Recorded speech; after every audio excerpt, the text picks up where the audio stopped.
அனைவருக்கும் வணக்கம். சனி பெயர்ச்சி 2025 இருந்து 2027 வரைக்கும் கிட்டத்தட்ட 2.5 வருஷம் நம்முடைய ராசி மற்றும் நம்முடைய நட்சத்திரங்கள் மேல் நம்முடைய லக்னம் இதுக்கெல்லாம் எப்படி இருக்கு அப்படிங்கறத இப்போ டீட்டெயிலா பார்க்கலாம். பொதுவாவே இந்த சனி பெயர்ச்சி ரொம்ப பெரிய எதிர்பார்ப்பை ஏற்படுத்தியிருக்குன்னு தான் சொல்லணும். ஏன்னா 30 வருஷத்துக்கு ஒரு முறை தான் சனி பகவான் காலபுருஷ சக்கரத்துக்கு 12ஆம் வீட்டுக்கு அதாவது மீன ராசிக்கு வருவார். அந்த வகையில இந்த வருடத்துல சனி பகவானுடைய சஞ்சாரம் மார்ச் 29 இருந்து மீன ராசியில இருக்கும். இந்த வருடத்துல ஒரு பெரிய எதிர்பார்ப்பு என்னன்னாக்கா ஆல்ரெடியே மீனத்துல ஒரு பாவ கிரகம் இருக்கு. ராகு பகவான் ஆல்ரெடி மீனத்துல சஞ்சாரம் செஞ்சிட்டு இருக்காரு. ராகுவோட போய் மார்ச் 29 சனி பகவானும் கன்ஜெக்ஷன் ஆகுறாரு. ஆகவே மார்ச் 29 இருந்து மே 18 அது ஒரு மிகப்பெரிய எதிர்பார்ப்பை ஏற்படுத்தியிருக்கு. அது எந்த மாதிரியான பலன்களை ஏற்படுத்தும் அப்படிங்கிற அந்த ஒரு கியூரியாசிட்டியை அதிகப்படுத்திருக்குன்னு தான் சொல்லணும். ஏன்னா 2 பாவ கிரகங்களுடைய கூட்டணி மீன ராசியில, மீன ராசி குருவுடைய ராசி அப்படிங்கிறதுனால அந்த குருவுடைய ராசியில சனி ராகு போன்ற பாவ கிரகங்களுடைய சஞ்சாரம் இருக்கு அப்படிங்கிறதுனால இது உலக அளவுல ஒரு மிகப்பெரிய எதிர்பார்ப்பை ஏற்படுத்தியிருக்கு. ஏன்னா காலபுருஷ சக்கரத்துக்கு 12ஆம் இடம் அப்படிங்கிறது அயன சயன போகஸ்தானம் சொல்லுவோம். இந்த இடங்கள்ல பாவ கிரகங்கள் இருக்கும்போது அது ஒரு அமைதியற்ற சூழலை ஏற்படுத்துறதுக்கு வாய்ப்புகள் அதிகம். அயன சயன போகஸ்தானம் அப்படிங்கிறது நல்லா சாப்பிடுறது, நல்லா தூங்குறது, பிடிச்ச விஷயங்களை பிடிச்ச மாதிரி செய்யறது, மேலும் அந்த அமைதி, ஒரு பற்றற்ற நிலை, இது எல்லாமே இந்த 12ஆம் இடத்திற்கு உரிய ஒரு காரகத்துவமா இருக்கு. இந்த இடத்துல பாவ கிரகங்கள் இருக்கும்போது இப்ப சொன்ன விஷயங்கள் எல்லாத்திலையும் மாற்றங்கள் ஏற்படுத்துவாரு. அது ஒரு மாதிரி குழப்பங்களை பண்றதுக்கு வாய்ப்புகள் அதிகமா இருக்கு. அதுலயும் மார்ச் 29 இருந்து மே 18 உலகளாவிய அளவுல ஒரு சில மாற்றங்கள், ஒரு சில பாதிப்புகள் ஏற்படுறதுக்கு வாய்ப்புகள் அதிகம். சாஸ்திரப்படி இது ஒரு முக்கியமான இன்டிமேட்டா இருக்கு. இப்போ இந்த 2025 to 2027 நம்முடைய ராசி மற்றும் நம்முடைய நட்சத்திரம், நம்முடைய லக்னம் இது மூணுக்கும் இந்த சனி பெயர்ச்சி எப்படி இருக்கு அப்படிங்கறத இப்போ கொஞ்சம் டீடைலா பார்க்கலாம். வீடியோவை ஸ்டார்ட் பண்றதுக்கு முன்னாடி நீங்களும் நம்ம சேனலை சப்ஸ்கிரைப் பண்ணாம இருந்தீங்கன்னா மறக்காம சப்ஸ்கிரைப் பண்ணிக்கோங்க. அப்படியே பக்கத்துல இருக்க பெல் சிம்பலை கிளிக் பண்ணிக்கோங்க. அப்பதான் நாங்க போற இது போல பயனுள்ள பதிவுகள் உங்களுக்கு உடனுக்குடனே நோட்டிபிகேஷனாக கிடைக்கும். இப்போது தனுசு ராசிக்காரர்களுக்கு இந்த சனி பெயர்ச்சி எப்படி இருக்கு அப்படின்னு பார்த்தோம்னா, சனி பகவான் மார்ச் 29 இருந்து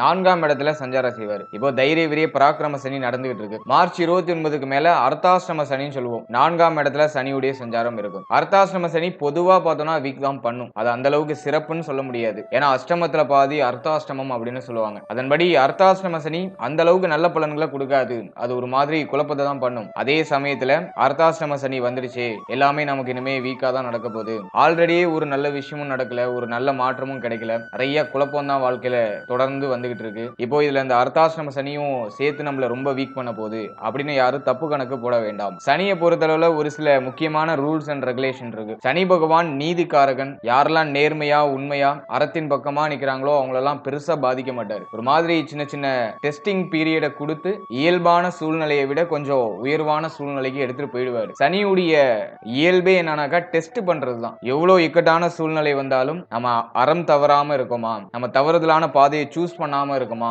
அப்படிங்கிற விஷயத்தெல்லாம் செக் பண்ணுவாரு. அந்த சோதனை அதுதான் சனி அப்படின்னு நம்ம சொல்றது. எனவே அர்த்தாஷ்டம சனி ஒரு மாதிரி நம்மள செக்கிங் பண்ணும். நிறைய விஷயங்களை செக் பண்ணும். நம்ம கரெக்டா இருக்கோமா, ஸ்ட்ரென்த்தா இருக்கோமா, உடல் ரீதியாவும் மன ரீதியாவும் நல்லா வலிமையா இருக்கோமா அப்படிங்கறதெல்லாம் செக் பண்ணும். அது எப்படி செக் பண்ணுனாக்கா ஒரு மாதிரி வழிகளை ஏற்படுத்தி செக் பண்ணும். அதனால அந்த சூழ்நிலை நம்ம அண்டர்ஸ்டாண்ட் பண்ணிக்கிட்டு அதுக்கு தகுந்தாற் போல நம்மள பரிணமிச்சுக்கிட்டோம்னாக்கா இந்த அர்த்தாஷ்டம சனி நிச்சயமா நமக்கு பாதிப்புகளை கொடுக்காது. தனுசு ராசிக்கு கடந்த சில வருடமாவே பார்த்தோம்னா பிளானட்டரி பொசிஷன்லாம் அந்த அளவுக்கு சிறப்பா இல்ல. சுமாரா ஒரு ஆவரேஜான சூழ்நிலையில தான் பிளானட்டரியோட பொசிஷன்லாம் இருக்கு. ஜீவன கேது அது ஒரு மாதிரி தொழில் உத்தியோகத்துல நிறைய குழப்பத்தை கொடுக்குது. நிறைய பேருக்கு தொழில் வாய்ப்பு இல்ல, உத்தியோக வாய்ப்பு இல்ல. அப்படியே இருந்தாலும் அந்த தொழில் உத்தியோகத்துல ஒரு மாதிரி குழப்பம் வருத்தம் இப்படிதான் எடுத்துட்டு போகுது. அர்த்தாஷ்டம ராகு அது ஒரு பக்கம் நிறைய மன உளைச்சல். நிறைய பேருக்கு ஆல்ரெடியே பார்த்தோம்னா லைஃபே ரொம்ப பாரமா இருக்கிற மாதிரி ஃபீல் ஆகுறது. என்னதான் நடக்குது நம்ம வாழ்க்கையில ஒண்ணுமே புரிய மாட்டேங்குது, ஒரு புரிதலற்ற ஒரு சூழ்நிலைக்குள்ளேயே நம்ம இழுத்துட்டு போகுது அப்படிங்கிற மாதிரி தான் அந்த அர்த்தாஷ்டம ராகு தனுசுவை இவ்வளவு நாள் அப்படியே எடுத்துட்டு போயிட்டு இருக்கு.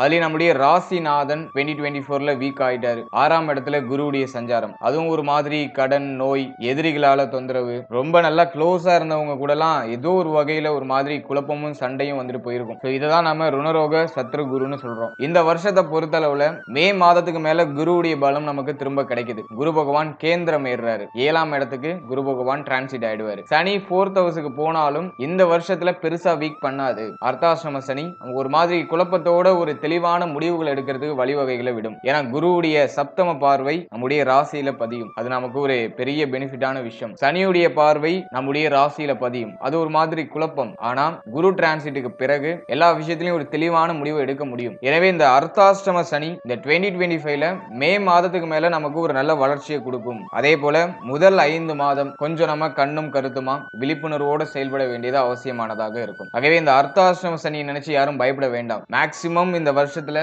அர்த்தாசிரம சனி நிறைய விஷயங்களை நம்மள வீக் பண்ணும். அது எதெல்லாம் அப்படிங்கறத நான் எக்ஸ்பிளைன் பண்றேன். ஜஸ்ட் நீங்க அதை அண்டர்ஸ்டாண்ட் பண்ணிக்கிட்டு அந்த புரிதலின்படி நீங்க கொஞ்சம் அப்படியே டிராவல் பண்றது நல்லது. அதே சமயத்துல பலன்கள் எல்லாமே மைனஸா இருக்கு அப்படின்னு நினைச்சு யாரும் தயவு செஞ்சு வருத்தப்பட வேண்டாம். கிரகங்களுடைய சஞ்சாரம் எப்படி இருக்கோ அதற்கு என்ன பலனோ அதை நான் ஓபன் டு ஓபனா சொல்லணும்னு நினைக்கிறேன். உங்களை ஆறுதல் படுத்துறதுக்காக ஒரு 4 நல்ல பலனை சொல்றதுல எனக்கு விருப்பம் கிடையாது. என்ன இருக்கோ அதை ஓபன் டு ஓபனா சொல்றேன். சோ நீ அதுக்கு தகுந்தாற் போல உங்களுடைய மாற்றங்களையும் உங்களுடைய முடிவுகளையும் நீங்க அப்படியே பிளான் பண்ணிக்கோங்க. ஏன்னா என்ன இருக்கோ அதை சொன்னாதான் உங்களுக்கும் ஒரு தெளிவு கிடைக்கும். ஓகே, இந்த வருடம் இப்படிதான் போக போகுது, இந்த டைம் பீரியட் இப்படிதான் இருக்க போகுது, நம்ம அதுக்கு தகுந்தாற் போல நம்மளுடைய முடிவுகளையும் மாற்றங்களையும் நம்ம பண்ணிக்கணும் அப்படிங்கிற அந்த ஒரு கிளியாரிட்டி உங்களுக்கு அப்பதான் கிடைக்கும். அதனால பலன்கள் மைனஸா இருக்கு அப்படின்னு நினைச்சு யாரும் தயவு செஞ்சு வருத்தப்படாதீங்க. எப்படி நமக்கு ஒரு நல்ல டைம் வருதோ அதே போல அந்த பேடான இன்ஃப்ளூயன்ஸ் வரும்போது அதையும் நம்ம அக்செப்ட் பண்ணி தான் ஆகணும். ஆனா அந்த பேடான இன்ஃப்ளூயன்ஸ் வரப்பதான் நமக்கு பல விஷயங்கள் புரிதலுக்கே வரும். பல குழப்பங்களுக்கு ஒரு விடிவு காலமே பிறக்கும். ஆகவே எந்த இடத்துல குழப்பம் ஏற்படுதோ அந்த இடத்துல விடிவு காலம் பிறக்க போகுதுன்னு அர்த்தம். மேலும் இந்த பதிவோட எண்டிங்ல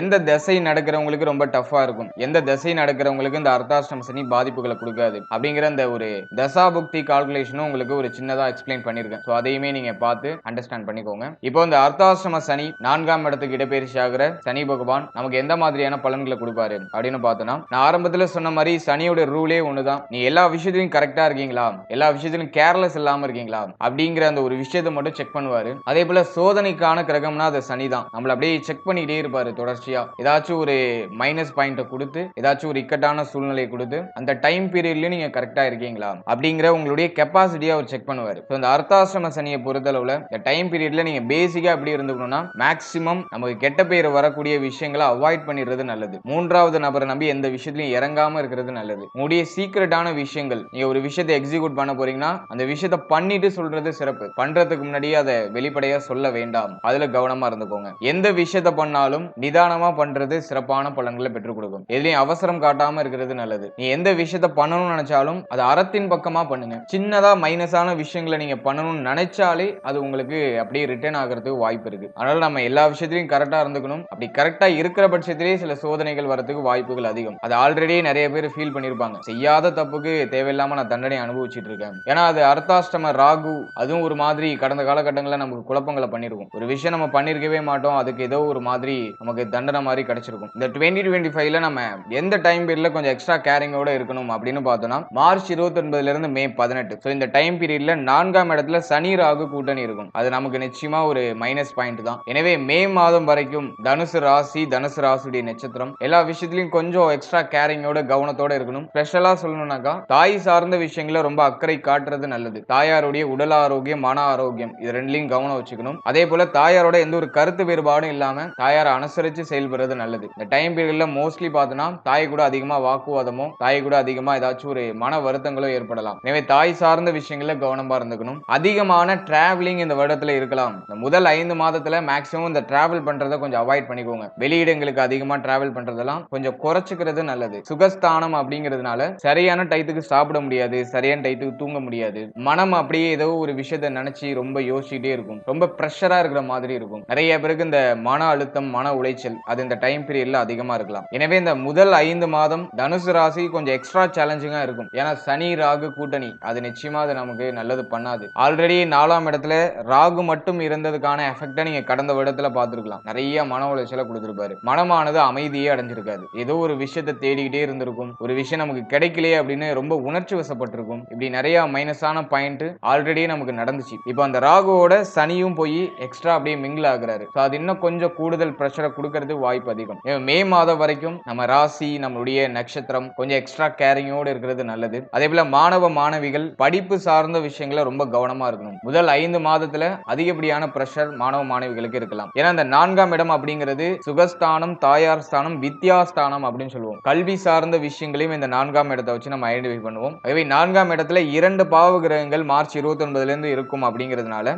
மாணவ மாணவிகள் படிப்பு சார்ந்த விஷயங்கள்ல கொஞ்சம் ஸ்ட்ரகிளான சூழ்நிலைகளை அனுபவிக்கிறதுக்கு வாய்ப்புகள் இருக்கு. நிறைய பேர் குழப்பத்துக்குள்ள போவாங்க. ஏன்னா சனி ஜென்மத்தை பார்ப்பாரு. மார்ச் 29ல இருந்து நம்முடைய ஜென்மத்துல சனியுடைய பார்வை இருக்கும். அதனால நிறைய பேருக்கு கன்ஃபியூஷன், எதை பண்ணலாம், இதை பண்ணுவோமா அதை பண்ணுவோமா, ஒரே நேரத்துல 4-5 பாதம் நம்ம நம்மளுடைய கண்களுக்கு தெரியும். எது கரெக்ட் அப்படிங்கறத சூஸ் பண்றதுக்கு நமக்கு ஒரு கெப்பாசிட்டி கிடைக்காது. டக்குன்னு அதை நம்ம பிக் பண்ண முடியாது. அதனால சிந்தனை குழப்பம் அதிகமா இருக்கும். எஸ்பெஷலி அது மாணவ மாணவிகள், அதே போல ரொம்ப டீனேஜ்ல இருக்கிறவங்க, இவங்களுக்கெல்லாம் அதிகமா ரொம்ப பிரஷரா ஒரு முடிவை தெளிவா எடுக்க முடியாத சூழ்நிலை இருக்கலாம். என்னை பொறுத்த வரைக்கும் இந்த வருடத்துல நீங்களா ஒரு முடிவு எடுக்கிறதை விட உங்களுக்கு ரொம்ப நம்பிக்கையானவர்கிட்ட போயிட்டு உங்களுடைய சூழ்நிலைகள்லாம் சொல்லி அதுக்கு தகுந்த மாதிரியான ஒரு நல்ல முடிவு எடுத்துக்கிறது சிறப்பு. யாருடைய வழிகாட்டுதலின் படி நீங்க செயல்படணும். அது அவரு உங்களுக்கு ரொம்ப நம்பிக்கையானவரா இருக்கணும், ரொம்ப க்ளோஸான பர்சனா இருக்கணும், உங்களுக்கு தீங்கே நினைக்காத மனுஷனா இருக்கணும். அப்படிப்பட்டவங்கள்ட்ட தான் நீங்க எடுத்துக்கணும். மற்றபடி யாரையும் இந்த வருடத்துல நம்ப கூடாது. மூன்றாவது நபருடைய பேச்சை கேட்டு செயல்பட்டால் அது உங்களுக்கு ஒரு மாதிரி வீழ்ச்சியை கொடுக்கும். நீங்க ஒருத்தரை வச்சிருப்பீங்க உங்களுடைய ஆசானாகவோ உங்களுடைய குருவாகவோ, இவங்க சொல்றதுதான் நமக்கு கரெக்டா இருக்கு, ஆல்ரெடி அந்த விஷயங்கள்லாம் நீங்க ஃபீல் பண்ணிருப்பீங்க. சோ அப்படிப்பட்டவங்கள்ட்ட மட்டும் நீங்க அட்வைஸ் வாங்கிக்கிறது நல்லது. இந்த டைம்ல நிறைய அட்வைஸ் உங்களுக்கு கிடைக்கும். ஆளாளுக்கு ஒண்ணு சொல்லுவாங்க. உங்களால எதுல தெளிவா நம்ம ஃபோக்கஸ் பண்றது அப்படின்னு ஒரு கன்ஃபியூஷன் ஆயிடும். அதனால எல்லார்கிட்டயும் அட்வைஸ் வாங்காம உங்களுக்கு யாரு சரின்னு படுதோ அவங்க கிட்ட மட்டும் நீங்க அட்வைஸ் வாங்கி செயல்படுறது சிறப்பு. அர்த்தாஷ்டம சனினா ஒண்ணுமே கிடையாது. மனம் உடல் இது ரெண்டுலயும் ஒரு மாதிரி மாற்றங்களை தொடர்ச்சியா கொடுத்துக்கிட்டே இருப்பாரு. ஆகவே மன ஆரோக்கியத்துக்கு அதிகமான முக்கியத்துவம் கொடுக்கணும். மேலும் உடல் ஆரோக்கியத்துல எந்த ஒரு கேர்லெஸும் இல்லாம கொஞ்சம் எக்ஸ்ட்ரா கேரிங்கோட இருக்கிறது நல்லது. ஏன்னா சனி பகவானோட ரூல் என்னன்னா, நீங்க அலட்சியமா இருக்கீங்களோ அங்க ஒரு புடி பிடிப்பாரு. ஆகவே எல்லா விஷயத்திலயும் நீங்க எக்ஸ்ட்ரா கேர் எடுத்துக்கணும். அதுல உடல் ஆரோக்கியம் மன ஆரோக்கியம் இது ரெண்டுலயும் நீங்க கொஞ்சம் கூடுதல் விழிப்புணர்வோட இருக்கணும். அடுத்தது சனியுடைய பார்வை 6ஆம் இடத்துல. இந்த 6ஆம் இடத்தை ருணரோக சத்துருஸ்தானம் அப்படின்னு சொல்லுவோம். இந்த 6ஆம் இடத்துல சனி பார்வை இருந்துச்சுன்னா செய்யக்கூடிய விஷயங்கள்ல யாராச்சும் தடையா வந்து நிற்பாங்க. எதிரிகளால ஒரு மாதிரி பய உணர்வு ஏற்படும். நம்ம ஏதாச்சும் ஒரு பிளான் பண்ணி ஏதோ ஒரு விஷயத்தை செயல்படுத்துறோம்னா அதுக்கு யாராச்சும் தடை விதிச்சுக்கிட்டே இருப்பாங்க. அந்த தடை தாமதம் அது மூன்றாவது நபரால ஏற்படக்கூடிய அந்த ஒரு விஷயத்தை இன்டிமேட் பண்ணுது. அதே போல நோய் பயம், உடல் ஆரோக்கியம் சார்ந்த வகையில பயம், ஒரு மாதிரி ஏதோ ஒரு பிரச்சனை உடலுக்குள்ள இருக்கிற மாதிரியே ஃபீல் ஆகுறது. ஹெல்த் வந்துட்டு ஒரு ஸ்டேபிளா இல்லாம அப்படியே அப் அண்ட் டவுன்ஸ்ல இருக்கிற மாதிரி ஃபீல் ஆகுறது. ரொம்ப மனச்சோர்வா இருக்கிறது, ரொம்ப லேசியா இருக்குது. ஒரு சிலருக்கு சில விஷயங்களை பண்ண முடியலையே அப்படிங்கிற மாதிரி குற்ற உணர்ச்சி வருது. இதெல்லாம் 6ஆம் இடத்துல சனியுடைய பார்வை இருக்கும்போது ஏற்படும் இயல்பா. அடுத்தது மோஸ்ட்லி பார்த்தோம்னா 6ஆம் இடத்துல சனி பார்வையோ அப்படின்னா பாவகிரகங்களுடைய பார்வையோ இருக்கும்போது அதிக பேர் வந்து கடன் சுமையில போய் மாட்டிப்பாங்க. கடன் பிரச்சனை, கடன் சார்ந்த வகையில ஒரு மாதிரி நெருக்கடி ஏற்படுறது, கடன் சார்ந்த வகையில ஒரு மாதிரி குழப்பங்கள் ஏற்படுறது. சிலர் வந்து பணத்தை கொடுத்து மாட்டிப்பாங்க, சிலர் வந்து பணத்தை வாங்கி மாட்டிப்பாங்க. இப்படி கடன் சார்ந்த வகையில ஒரு மாதிரி குளறுபடியான சூழ்நிலைகள் மார்ச் 29க்கு மேல நமக்கு ஏற்படுறது வாய்ப்புகள் இருக்கு. எனவே கடன் சார்ந்த விஷயங்கள்ல கவனமா இருந்துக்கணும். கடன் கொடுக்கவும் கூடாது, கடன் வாங்கவும் கூடாது. ஆல்ரெடி நீங்க கடன் சுமையில இருக்கீங்கன்னா அதை கட்டி முடிக்கிறதுக்கு நீங்க அப்படியே கொஞ்சம் கொஞ்சமா ட்ரை பண்றது நல்லது. ஏன்னா நிறைய பேருக்கு பொருளாதார நெருக்கடி நிச்சயமா இருக்கிறது வாய்ப்புகள் இருக்கு. ஏன்னா வந்துட்டு தனுசுக்கு கடந்த சில வருடமாவே பார்த்தோம்னா தொழில் உத்தியோகம் அந்த அளவுக்கு சிறப்பா போனுச்சு அப்படின்னு சொல்ல முடியல. ஏன்னா அது அந்த அளவுக்கு ஃபேவரா இல்ல. நிறைய பேருக்கு தொழில் உத்தியோகம் சார்ந்த வகையில கடந்த சில வருடமாவே தனுசுக்கு ஒரு மாதிரி தொடர்ச்சியா மாற்றங்கள், ஒரு சிலருக்கு வேலை வாய்ப்பின்மை அப்படிங்கிற மாதிரியான சூழ்நிலை, நல்லா போயிட்டு இருக்கக்கூடிய தொழில் உத்தியோகத்தை அப்படியே உடனே டிராப் அவுட் பண்ணிட்டு அதுல இருந்து நம்ம ரிலீவ் ஆகுறது, இது சார்ந்த விஷயங்கள்லாம் கடந்த சில வருடமாவே தனுசுக்கு தொடர்ச்சியா ஒண்ணு மாத்தி ஒண்ணு நடந்துட்டே இருந்துச்சு. அதனால பொருளாதார ரீதியா தனுசு ராசியை சேர்ந்தவங்க தொடர்ச்சியா ஒரு மாதிரி மாற்றங்களை சந்திச்சுக்கிட்டே வந்தாங்க. அது ஒரு சிலருக்கு அப்படியே கடன் பிரச்சனையா கடன் சுமையா அப்படியே கன்வெர்ட் ஆயிருக்கலாம். எனவே 6ஆம் இடத்துல சனியுடைய பார்வை இருக்கிறது குற்றம் தான். சோ அது சார்ந்த காரகத்துவங்களை நம்ம கொஞ்சம் எக்ஸ்ட்ரா கேரிங்கோட இருக்கிறது நல்லது. அடுத்து சனியுடைய பார்வை 10ஆம் இடத்துல. ஜீவனஸ்தானத்துல சனி பார்வை பதிகிறது ஒரு மாதிரி குற்றமா இருந்தாலும் அது நமக்கு ஒரு வகையில ஃபேவர் நிச்சயமா பண்ணும். எதன் வகையில ஃபேவர் பண்ணுனாக்கா தொழில் உத்தியோகம் இல்லாதவர்களுக்கு தொழில் உத்தியோக வாய்ப்புகளை கொடுத்துரும். இந்த டைம் பீரியட்ல இந்த வருஷத்துல மார்ச் 29க்கு மேல உத்தியோகத்துக்கு போயே ஆகணும், ஏதாச்சும் ஒரு உத்தியோகமோ தொழிலோ நம்ம பண்ணியே ஆகணும் அப்படிங்கிற ஒரு கட்டாயத்தை கொடுத்துரும். ஆகவே இந்த வருடத்துல மார்ச் 29க்கு மேல உத்தியோகம் இல்லாதவர்களுக்கு ஒரு உத்தியோக வாய்ப்பு கிடைச்சிரும். தொழில் இல்லாதவங்க ஏதோ ஒரு வகையில சின்னதா இன்வெஸ்ட் பண்ணி தொழிலை ஸ்டார்ட் பண்ணுவாங்க. தொழில் ஸ்டார்ட் பண்ணலைனாலும் அது சம்பந்தமான சிந்தனைகளாச்சும் நமக்கு வந்துட்டு போகும். அதே போல அது நம்முடைய மனசுக்கு பிடிச்சிருக்கா, நமக்கு அது ஓகேவா அப்படின்னு நம்ம பார்க்கும்போது அது நமக்கு கொஞ்சம் அன்கம்ஃபர்டபுளா தான் இருக்கும். நிறைய பேருக்கு பிடிச்ச ஒரு வேலை கிடைக்கிறதுக்கு வாய்ப்புகள் குறைவு தான். ஏன்னா அர்த்தாஷ்டம சனி, சனியுடைய பார்வையில 10ஆம் இடம், ஏதோ ஒரு தொழிலோ ஏதோ ஒரு உத்தியோகமோ நம்ம பண்ணி தான் ஆகணும் அப்படிங்கிற ஒரு கட்டாயம் இருக்குமே தவிர அது நமக்கு பிடிச்சதாக இருக்கிறதுக்கு வாய்ப்புகள் மிக மிக குறைவு. ஒரு கட்டாயத்தின் பேர்ல ஏதோ ஒரு வேலையை நம்ம அப்படியே அக்செப்ட் பண்ணிக்கிட்டு அப்படியே நம்ம அதை ஃபாலோ பண்ணிட்டு போயிட்டு இருப்போம். அந்த தொழில் மற்றும் அந்த உத்தியோகம் நமக்கு பெரிய அளவுல திருப்தியோ பெரிய அளவுல மகிழ்ச்சியோ கொடுக்காது. ஏதோ பிடிக்காத ஒரு விஷயத்தை கட்டாயத்தின் பேர்ல செய்ய வேண்டிய ஒரு சூழ்நிலை அப்படிங்கிறது இந்த வருடத்துல ஏற்படலாம். எனவே தொழில் உத்தியோகம் ரீதியா நல்ல ஒரு மாற்றம் நல்ல ஒரு வளர்ச்சிகள் இருந்தாலும் அது நம்மளுடைய மனம் அப்படிங்கிறது ஏற்றுக்கொள்ளாத ஒரு விஷயமா இருக்கிறது வாய்ப்புகள் அதிகம். அடுத்தது ஜென்மத்துல சனியுடைய பார்வை, இது நிறைய கன்ஃபியூஷன்ஸை குறிக்குது, எதை பண்ணலாம், எப்படி நம்ம செயல்படுத்தலாம், அப்படியே தொடர்ந்து சிந்தனை அப்படியே ஓடிக்கிட்டே இருக்கும். இப்போ வந்து தனுசு ராசிக்காரர்கள்லாம் ஒரு இடத்துல அப்படியே உட்கார்ந்துருக்கிற மாதிரி தெரியும். ஆனா இவங்களுடைய சிந்தனை எங்கெங்கேயோ டிராவல் பண்ணிட்டு இருக்கும். அப்படி அதிகமான சிந்தனை ஓட்டம் இந்த டைம் பீரியட்ல இருக்கும். என்னை பொறுத்த வரைக்கும் அதிகமா யோசிக்கிறத கம்மி பண்ணிக்கோங்க. எதை நினைச்சு ரொம்ப குழப்பிக்காதீங்க, ரொம்ப வருத்தப்படாதீங்க. ஏன்னா நிறைய பேருக்கு நினைக்கிற விஷயம் தள்ளி தள்ளி போதே அப்படிங்கிற மாதிரி ஒரு சில மன வருத்தங்கள் ஏற்படுறதுக்கு வாய்ப்புகள் இருக்கு. அது ரொம்ப சிந்தனைக்குள்ள நம்ம இழுத்து விடும். அதில் என்னை பொறுத்த அளவுக்கு நம்ம கிட்ட என்ன இருக்கோ அதை அப்படியே அக்செப்ட் பண்ணிட்டு அப்படியே மூவ் ஆன் பண்ணிக்கிட்டே இருங்க. அதிகமா எதை நினைச்சும் கவலைப்பட்டுட்டு வருத்தப்பட்டுட்டு ஒரே இடத்துல இருந்துடாதீங்க. ஏதோ ஒரு வகையில ட்ரை பண்ணிக்கிட்டே இருங்க. அது நிச்சயமா நமக்கு மே மாதத்துக்கு மேல நல்ல ரிசல்ட்டை கொண்டு வந்து சேர்க்கும். ஓவராலா அந்த அர்த்தாசிரம சனி 2025ல முதல் 5 மாதம் கொஞ்சம் எக்ஸ்ட்ரா சேலஞ்சிங்கா இருக்கும். மே மாதத்துக்கு மேல சூழ்நிலைகள் எல்லாமே நிவர்த்தி ஆயிடும். சூழ்நிலையெல்லாம் நம்மளுடைய கண்ட்ரோலுக்கு வந்துடும். ஏன்னா குரு பலம் நமக்கு கிடைச்சிடும். குரு பயிற்சிக்கு பிறகு நம்ம நினைக்கிற விஷயங்கள்லாம் அப்படியே ஒன் பை ஒன்னா நமக்கு கிடைக்க ஆரம்பிக்கும். அதே போல மே மாதத்துக்கு மேல ராகுடைய டிரான்சிட் நமக்கு ரொம்ப ஃபேவரா இருக்கு. ராகு பகவான் நம்முடைய ராசிக்கு 3ஆம் இடத்துக்கு வந்துருவாரு. முயற்சி ராகுவா வந்துருவாரு. அதுவே ஒரு விஷயத்துல தொடர்ச்சியா முயற்சி பண்ணி அதுல நல்ல ஒரு சக்சஸ் ரேட்டை நம்ம பெறறதுக்கு ஒரு கரெக்டான டைம் பீரியடா இருக்கும். முதல் 5 மாதம் எல்லா வகையிலும் நம்ம கவனமா இருக்கணும். மே மாதத்துக்கு மேல பல வகையில நமக்கு நல்ல மாற்றங்கள், நல்ல வளர்ச்சிகள் நிச்சயமா இருக்கும். நம்ம எந்த விஷயம்லாம் தடைப்பட்டு போகுது, தாமதப்பட்டு போகுதுன்னு கவலைப்பட்டுட்டு இருக்கோமோ அதெல்லாம் மே மாதத்துக்கு மேல நமக்கு கைகூடி வரும். மே மாதத்துக்கு மேல எல்லா விஷயமும் நமக்கு ஃபேவரா மாறும். எதெல்லாம் நெகட்டிவா இருக்குன்னு நீங்க ஃபீல் பண்ணீங்களோ அந்த விஷயமே நமக்கு டோட்டலா அப்படியே இன்டர்சேஞ்ச் ஆகும். மே மாதத்துக்கு மேல நெகட்டிவா இருந்த விஷயம் கூட நமக்கு பாசிட்டிவா அப்படியே கன்வெர்ட் ஆகும். அப்போதான் உங்களுக்கு அந்த அந்த சூட்சமம் புரியும். இவ்வளவு நாள் சனி பகவான் நம்மள செக் பண்ணியிருக்காரு அப்படிங்கிற அந்த ஒரு சூட்சமம் புரியும். எனவே முதல் 5 மாதம் எல்லா வகையிலும் நம்ம வந்துட்டு கொஞ்சம் அவேர்னஸா கவனமா எதிலையும் அவசரம் காட்டாம நிதானத்தோட செயல்படுறது நல்லது. மே மாதத்துக்கு மேல உங்களுடைய பொறுமைக்கான பலன்களை நிச்சயமா நீங்க அறுவடை செய்வீங்க. அடுத்தது அந்த தசா புக்தி சம்பந்தமான விஷயங்களை பொறுத்தளவுல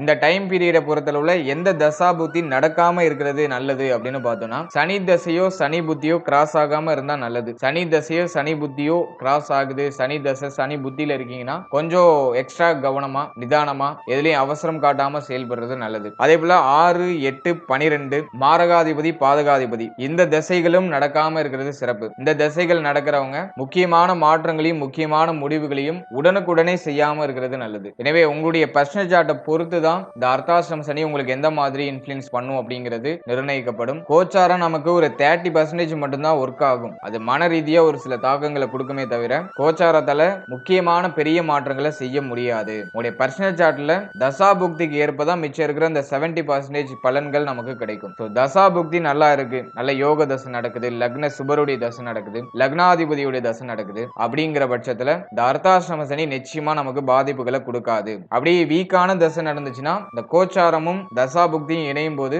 அது நமக்கு ரொம்ப டவுனான ஒரு ஃபீலை கொடுக்கும். ஆகவே உங்களுடைய தசா புக்தி, உங்களுடைய பிளானட்டரி பொசிஷன் இதெல்லாம் வச்சுதான் நீங்க இந்த கோச்சாரத்தை உங்க லைஃப்ல அப்படியே இன்க்ளூட் பண்ணி பார்க்கணும். வெறும் இந்த கோச்சார பலன்களை மட்டும் பார்த்து எந்த ஒரு முக்கியமான விஷயத்திலையும் நீங்க ஒரு கன்க்ளூஷனுக்கு வர வேண்டாம். கோச்சாரம் நெகட்டிவா இருந்தாலும் நல்ல மாற்றங்களையும் செய்யறதுக்கு ஏற்ற காலமா தான் இருக்கும். நம்ம தசா புக்தி நமக்கு சப்போர்ட் பண்ணுது அப்படிங்கிற பட்சத்துல நிச்சயமா நம்ம தைரியமா நம்ம நினைக்கிற விஷயங்களை செயல்படுத்தலாம். ஒரு விஷயத்துல இன்வெஸ்ட் பண்ணணும்னு நினைக்கிறீங்க அப்படின்னாக்கா கோச்சாரம் சரியில்லைனாலும் தசா புக்தி ஃபேவரா இருக்கு அப்படின்னாக்கா அதை தாராளமா செயல்படுத்தலாம். ஆகவே கோச்சாரம் எப்படி இருந்தாலும் சரி தசா புக்தி வலிமையாக இருந்தால் கோச்சாரம் நமக்கு பெரிய அளவுல பாதிப்புகளை கொடுக்காது. அது ஒரு மாதிரி மன ரீதியா ஒரு சில தாக்கங்களையும் ஒரு சில மாற்றங்களையும் மட்டும்தான் பண்ணும். நம்மளுடைய விதியில வந்து அதால பெரிய அளவுல மாற்றங்களை பண்ண முடியாது. ஆகவே உங்களுடைய பர்சனல் சார்ட்டை உங்களுடைய குடும்ப ஜோதிடத்தை ஒரு வாட்டி செக் பண்ணிக்கிட்டு என்ன தசா புக்தி நடக்குது அப்படிங்கறத ஒரு வாட்டி கிளாரிஃபை பண்ணிக்கிட்டு அதுக்கு தகுந்தாற் போல உங்களுடைய மாற்றங்களையும் உங்களுடைய முடிவுகளையும் வச்சுக்கோங்க. வெறும் கோச்சாரத்தை மட்டும் பார்த்து